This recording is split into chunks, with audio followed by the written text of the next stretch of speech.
हळद रुसली कुंकू हसलं मालिकेच्या आजच्या भागामध्ये आपण पाहणार आहोत की आता इकडे सगळीच जण बसलेली असतात, पण गावकरी आता विचार करतात की अजूनही कशी कृष्णा आली नाही, कारण आज तुला पूजन करायचं आहे आणि कृष्णाच नाही म्हटल्यावर घरची सून तर या कार्यक्रमाला असायलाच हवी, असं काहीसं म्हणणं त्यांचं असतं.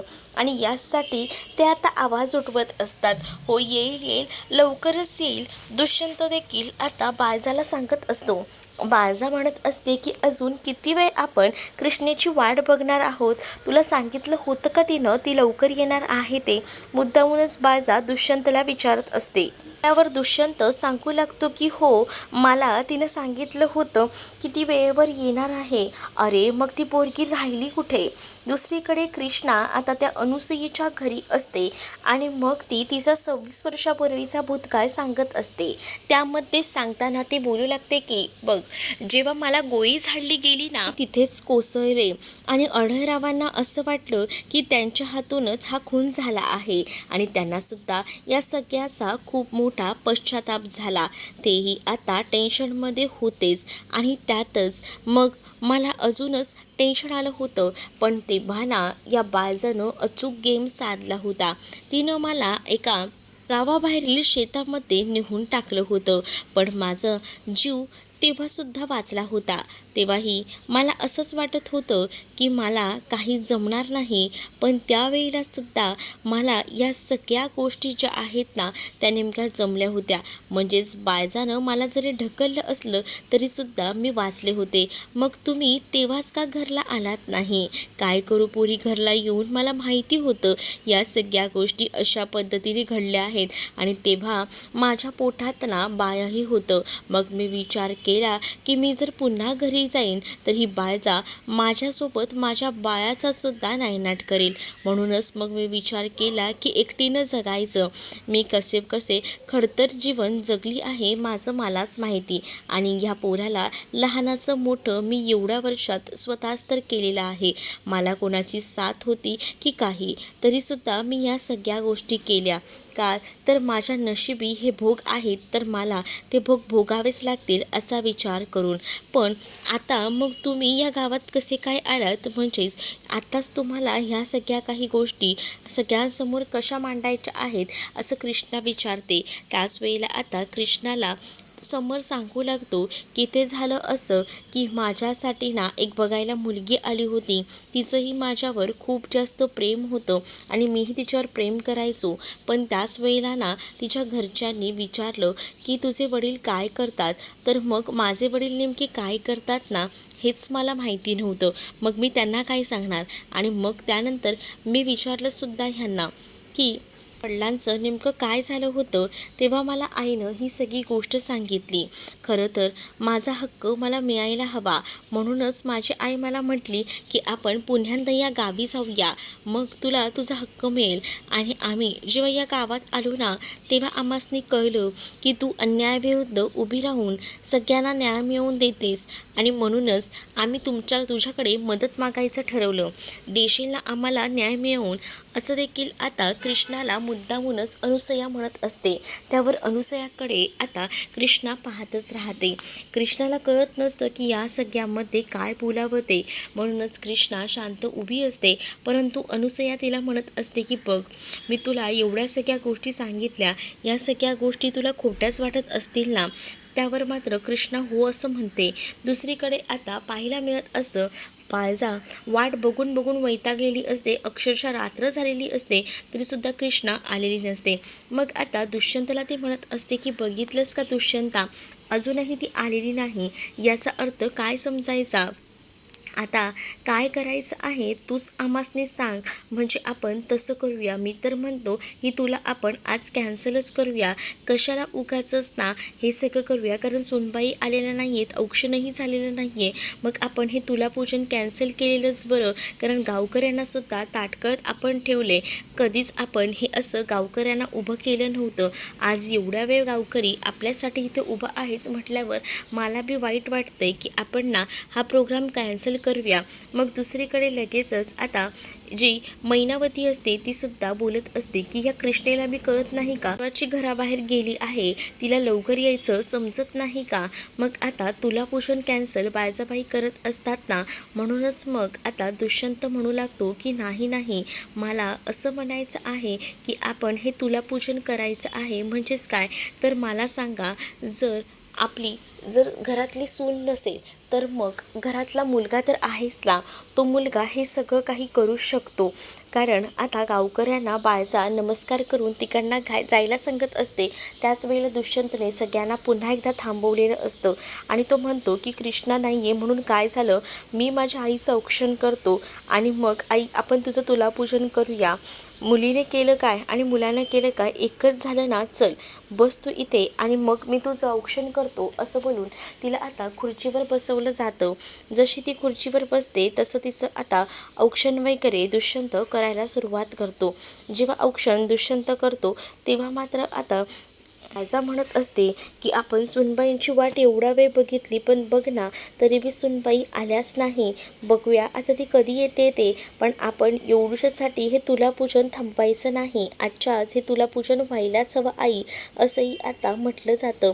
अढळराव हे सगळं काही बघत असतात. त्यांना तर आता कळतच नसतं की नेमकी कृष्णा गेली तरी कुठे असेल, कारण कृष्णाने घरात कोणाला बी सांगितलेलं नसतं की ती कुठे जाणार आहे ते, आणि त्यामुळेच ना अढळरावांना सुद्धा टेन्शन येतं. तर दुसरीकडे आता पाहायला मिळतं तुलापूजन करण्यासाठीच आता बसवलं जातं बायजाला, आणि बायजा एका तुल्यामध्ये बसलेली असते. तर बायजाच्या बाजूला दुसरीकडे आता वेगवेगळं सामान ठेवलं जातं. तर गावकऱ्यांचे ती आता आभार म्हणत असते आणि तिला खूप जास्त आनंद झालेला असतो. तो आनंद तिच्या चेहऱ्यावर दिसत असतो, हा असुरी आनंद असतो. तिला असंच वाटत असतं की कृष्ण आले नाही म्हणून काय झालं, पण आपल्या पोरानं आपलं तुलापूजन ठरवलेल्या वेळेमध्ये पूर्ण केलं, त्यामुळेच ती खूप जास्त खुश असते. दुसरीकडे पाहायला मिळतं की कृष्णा आता बसलेलीच असताना कृष्णाकडे अचानकपणे अनुसया फोटो घेऊन येते, जो की अढळराव आणि त्यांच्या लग्नाचा असतो. हा फोटो बघितल्यानंतर तरी निदान पोरी तुझा विश्वास बसेल असं मी विचार करते की बघ हा आमच्या लग्नाचा फोटो आहे, मी अढळरावांचीच बायको आहे, आता तरी तुला विश्वास बसला का. बघ तुला या सगळ्या गोष्टी पटत नव्हत्या, पण आता तुला पटवून घ्याव्याच लागतील असंही आता सांगितलं जातं. मग कृष्णा जेव्हा हा फोटो बघते तेव्हा तिला धक्का बसतो, कारण तिला आता सगळं सत्य समोर आलेलंच असतं. पण आता काही झालं तरी माझ्या मुलाला तूच न्याय मिळवून देऊ शकतेस, त्याचे हक्क त्याला तू मिळवून देऊ शकतेस, कारण आजवर बायजानं खूप काही केलं आहे आणि तुला बी माहितीच असेल की बायजा किती नालायक आहे ती आणि किती खालच्या पातळीची आहे ती, आणि तिने तुझ्यावर सुद्धा अन्याय केलाच असेल. पण मला असं वाटतं की तू माझ्या पोराला माझा हक्क मिळवून दे, आणि त्याला जर तू हक्क मिळवून दिलास ना तर ते बरं होईल, कारण आतापर्यंत माझ्या पोराने हालाकीचे दिवस काढलेत, त्याला हक्क मिळायला हवा. गरिबीत दिवस काढून कसंबसं मी माझ्या पोराला लहानाचं मोठं केलं आहे, पण मग या घराचा खरा वारीस तर माझा समरच आहे. म्हणजे यामध्ये दुष्यंत हा खरा वारीस नसतो, तो खरं तर बाजाचा मुलगा असतो, पण पहिला मुलगा हा समर असल्यामुळे या पूर्ण प्रॉपर्टीचा हिस्सेदार मालक जो आहे तो आता समर असतो. आणि म्हणूनच आता ती अनुसया जी आहे ती कृष्णाला याबद्दल सांगत असते आणि तिच्याकडे मदतही मागत असते. कृष्णाला ती म्हणत असते की आता पोरी तूच आम्हाला न्याय मिळवून दे, आता पण मी तुला एवढी सगळी गोष्ट सांगितली आहे, तू बाहेर कोणासने बी सांगू नको, मला तशी शपथ दे, मला तसा वादा दे, वचन दे, असं देखील ती आता म्हणत असते. त्याच वेळेला तू ज्या व्यक्तीवर भरभरून प्रेम करतेस ना त्याच व्यक्तीची तुला शपथ आहे, हे शब्द मी तुला सांगितलंय ना ते कोणासने बी कळू देऊ नकोस, कारण मला असं वाटतं की लवकरात लवकर आहे ना तू आम्हाला आमचा हक्क आम्हाला मिळवून द्यायला हवा, आणि यासाठी मी तुला सांगत आहे, प्लीज प्लीज काही कर, पण आम्हाला आमचा हक्क आणि ह्या सगळ्या गोष्टी मिळवून दे, असंही आता म्हटलं जातं. एवढ्या सगळ्या गोष्टी आता एवढं सांगितलं जातं तेव्हा मात्र कृष्णाच्या डोळ्यामध्ये पाणी आलेलं असतं. कृष्णाला कळत नसतं की आता काय करावं. हे तर सांगतायत की ह्या सगळ्या गोष्टी कोणाला कळायला नकोत, पण हे कसं होणार आहे. आहे असाच विचार ना आता ती डोक्यामध्ये करत असते. तिला कळत नसतं की आता ह्यांना उत्तरं काय द्यावी, वचन तरी कसं द्यावं, कारण आता घरी जायला ऑलरेडी तिला उशीर झालेला आहे आणि तरीसुद्धा आता तिच्याकडे वचन वगैरे मागितलं जातंय. मग आता ती उत्तर द्यायला बांधीलच नसते. तर आता तिला कळत नसतं म्हणूनच ती तिथून उठून निघून जाते.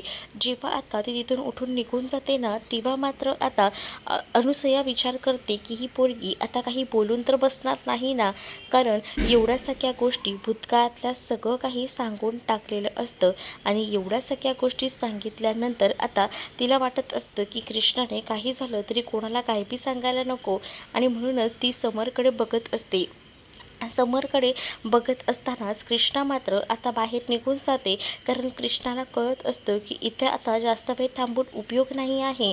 तिला तर हे सगळं सत्य कळलेलंच असतं. ती त्या सगळ्या सत्याच्या शोधात असते आणि ते कळलेलं असतं, पण तरीसुद्धा ना मनामध्ये कुठेतरी आता तिला त्रास होत असतो आणि मग ती या सगळ्याचा विचार करू लागलेली असते. तर दुसरीकडे जेव्हा ती बाहेर जाते तेव्हा मात्र इथे असणारी अनुसया समरला म्हणते की ही पोरगी कुठे तोंड उघडायची नाही ना. तर समर म्हणतो की अगं तिला आता इतका मोठा भूतकाळ ऐकून धक्का बसलाय, ती कशाला काय करते, नाही ती काहीच बोलणार नाही, आम्हास ती माहिती आहे. त्या पोरीला आता काही झालं ना तरीसुद्धा आपल्याला न्याय मिळवून द्यावाच लागणार आणि त्यासाठी ती काय बी करेल बघ, असंही आता समर जो आहे तो आपल्या आईला सांगत असतो. अनुसया म्हणत असते की बघितलंस ना, आपला प्लॅन यामध्ये सक्सेस झाला. निदान आपण डायरेक्ट जर तिला सांगितलं ना, मग आता तीच आपल्याला त्या घरात घेऊन जाईल आणि त्या बाळजाला रस्त्यावर आणेल. मग रांगडे पाटलांची खरी मजा तर तेव्हाच आहे हे सगळं बघण्यामध्ये.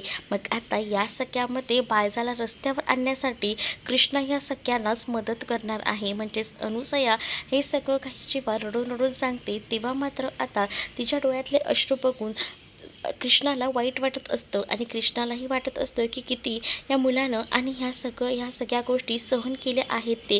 कृष्णा रस्त्यावरून जाताना सुद्धा याचाच विचार करत असते, पण त्यावेळेला तिच्या लक्षात येतं की आपल्याला तर सांगितलं होतं दुष्यंत सरकारांनी वेळेवर यायला, पण आपण तर वेळेवर पण गेलो नाही. मग आता काय करायचं, टेन्शनचंच काम झालेलं असतं आणि त्यामुळेच ना आता जी कृष्णा आहे ती विचार करत असते. मग कृष्णा म्हणत असते की आता फोन तरी बघते, त्यांना कॉल करून किती फोन आले तर बघते, तर फोनही स्विच ऑफ असतो. म्हणते ही ह्याला आता हेच बंद व्हायचं होतं, आता कशी जाऊ मी इकडनं, आता जायला बी काहीच वाहन दिसत नाही आहे आणि म्हणून रस्त्यावर ना ती आता एकटीच चालत असते. मागून आता समर आलेला असतो आणि समर म्हणतो की बसा गाडीवर, मी तुम्हासनी सोडतो. पण समरला ती सांगते की नको नको, मला अशा अनोळखी लोकांच्या गाडीवर बसायला आवडत नाही, असं देखील तिने आता स्पष्ट सांगितलेलं असतं. दुसरीकडे आता पाहायला मिळत असतं की दुष्यंत वैतागलेला असतो. तुलापूजनचा कार्यक्रमसुद्धा पार पडलेला असतो, पण तरीसुद्धा कृष्णाचा कुठेच पत्ता नसतो. कृष्णा नेमकी गेली कुठे, सकाळच्याला गेली होती, दुपारी येईन म्हटली होती, ती बी आली नाही, संध्याकाळी बी नाही, रात्र अख्खी झाली तरीसुद्धा आली नाही आहे. म्हणजे ही पोरगी नेमकी गेली कुठे काहीच कळत नाही आहे, असं मैनावती बोलत असते. काय रे दुष्यंता, तुला सांगितलं नव्हतं का तिनं जाताना कुठे जाणार आहे काय ते? अरे पोरगी गेली असेल कामासाठी म्हणून, पण एवढा वेळ लागतो आणि अख्ख्या गावामध्ये पण नाही आहे, ती कुठे गेली कुठे, असंही आता मैनावती मुद्दामून बोलत असते. जयकांतला मात्र हे सगळं बघून खूप जास्त आनंद होत असतो. दुसरीकडे बाळजा आता दुष्यंतला म्हणत असते की प्रचाराच्या कामामध्ये त्या पोरीला म्हटलं होतं जरा हातभार लाव, पण तिने आपल्याला म्हटलं की घर सांभाळायचं आहे. मग घराची जबाबदारी तिने जर घेतली होती तर घरातही ती राहत नाही आहे, म्हणजे कमाल झाली ना. मग ती पोरगी नेमकं कसलं काम करते, कोणासाठी एवढी मदतीला धावून जाते, काहीच कळत नाही आहे. आणि आज एवढं घरात आपल्या तुलापूजन होतं तरीसुद्धा ती आली नाही. मला तर असं वाटतं ना ती मुद्दामच आली नाही आहे, असं देखील बाळजा आता बोलत असते. पण दुष्यंत म्हणतो की नाही आई, तसं काही नाही आहे, काहीतरी प्रॉब्लेम झाला असेल आणि म्हणूनच ती अडकली असेल. पण दुसरीकडे मात्र आता जयकांतला खूप भारी वाटत असतं, कारण कृष्णा आलेली नसते आणि त्यामुळेच ना बाळजाची चिडचिड होत असते. दुसरीकडे कृष्णा आता रिक्षा वगैरे बघते, पण रिक्षात सुद्धा तिला बसायचं नसतं, रिक्षावाल्याने कट मारलेला असतो आणि त्यामुळेच कृष्णा त्या रिक्षावाल्यावर सुद्धा भडकते आणि काय रे तुला दिसत नाही का, समजत नाही का व्यवस्थित चालवायची ते, असं बोलून ओरडत असते. समर तिला म्हणत असतो की जा रिक्षात बसून घ्या, कारण आता रिक्षातून तरी जाऊ शकतास ना. नाही, अनोळखी व्यक्तीच्या गाडीमध्ये मी बसत नाही. पण आता तुला रिक्षात तर बसावंच लागणार आहे, कारण तुला घरी जायचं आहे. मग किती वेळ लागेल त्यापेक्षा गप्पपणे रिक्षामध्ये बस आणि तू एकटी असणार आहेस. तुला कोण तिथे त्रास द्यायला येणार आहे? मी काही तुझ्यासोबत येत नसतो. तू एकटी ऐसपैस बस रिक्षामध्ये आणि जा, असं देखील आता तिला सांगितलं जातं. मग ती म्हणते की ठीक आहे, पण त्याच वेळेला ती त्या रिक्षावाल्याला सुद्धा रागामध्ये बघत बोलत असते की नीट गाडी चालवायची की नाही, तर बघ काय करेन ते. असं जेव्हा आता कृष्णा त्या रिक्षावाल्याला बोलते तेव्हा रिक्षावालासुद्धा हो असं म्हणतो. तर कृष्णा आता त्याच्या गाडीत बसायला तयार होते. दुसरीकडे मात्र आता पाहायला मिळत असतं की बायजा जी आहे ती दुष्यंतला म्हणत असते की ती पोरगी जर माहेरला पण गेली नाही आहे, मग ती पोर नेमकी गेली तरी कुठे आहे. मग दुसरीकडे जी मैना असते ती म्हणत असते की मला असं वाटतं ना की हे सगळं ना मुद्दामूनच चाललेलं आहे, पण मला एक तऱ्हेने हेही वाटतंय की बहुतेक काही प्रॉब्लेम तर झाला नसेल ना, म्हणजे निवडणूकही जवळ आली आहे. मग कृष्णाला कोणी किडनॅप वगैरे तर केलं नसेल ना, घातपात तर झाला नसेल ना कृष्णासोबत, हे सुद्धा आता इथे असणारी मैनावती बोलत असते. या सगळ्या गोष्टी ऐकून ना खूप मोठा त्रास ना आता असणाऱ्या या दुष्यंतला होत असतो. दुष्यंत आता मैनावतीला म्हणतो की एका तू काय बोलतेस, तुला तरी कळतंय का?